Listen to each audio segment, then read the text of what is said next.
All right, let's dive into one of the biggest questions of our time, something that's probably been on your mind a lot lately. We're talking about our future, our work, and our place in a world that's getting smarter and smarter with AI. Here it is, the big one. The question that keeps a lot of us up at night. You see some new robot or a mind-blowing AI demo, and that little voice in your head just whispers, "So, what's left for me?" It's a totally normal fear, and today we're going to face it head on. So, why does this all feel so urgent? So, now? Well, it's because the future we used to only see in the movies is starting to look a heck of a lot like our daily news feed. I mean, just think about what we're seeing. Robots that move like us, drones, and even air taxis that are about to handle all our deliveries. And of course, AI that's already quietly taking over the routine, repetitive parts of our office jobs. This isn't science fiction anymore, folks. It's really happening, and it's happening fast. This quote right here just hits the nail on the head. It confirms what we're all feeling. This isn't some far-off possibility. It's a real trend. The whole idea of work, as we've known it for, centuries, it's changing right under our feet. Okay, but what if we're looking at this from the wrong angle? What if the end of labor isn't actually the end of human value? What if it's the start of a completely new and maybe even better chapter for all of us? To really get this, we've got to zoom out a bit. Think about it. For hundreds of thousands of years, human progress was slow. Then, in just the last 70 years or so, we hit this incredible growth spurt. We've changed our world more in that short time than in all the thousands of years before it. And the pace we're at now, it's setting us up for a leap that's going to be even more dramatic. So, here's the core idea, the big shift in perspective. This is not about us being replaced. It's about us being upgraded. We're basically graduating from an old way of living, being freed up to do something new.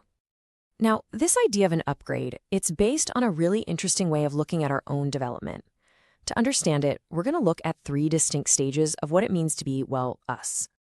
The source material we're drawing from has this fascinating framework.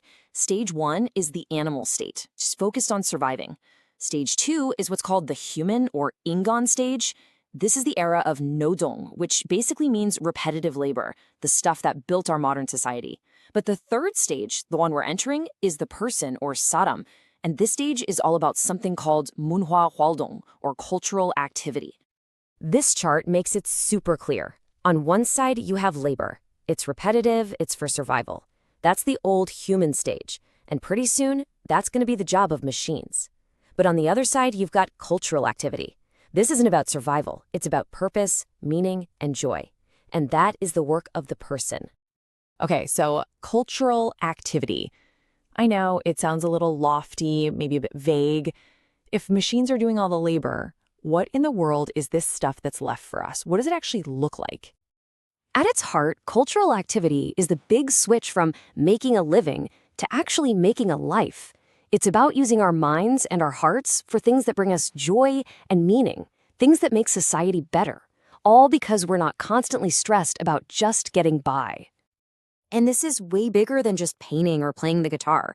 Think about it like this. It's not just voting, but really digging into why our politics work the way they do. It's about intentionally creating a happy, supportive vibe at home or in your community. At work, it's not just hitting targets, it's driving real innovation.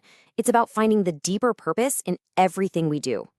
And this quote, wow, it just captures the dream, doesn't it? The whole point of our future work isn't just to be productive, it's to be fulfilled. It's about finding that thing that makes life feel like a joyful ride, not just a daily grind.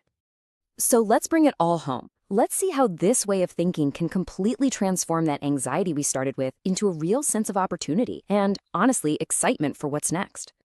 Now, it's important to remember this isn't all going to happen tomorrow. It's not a light switch.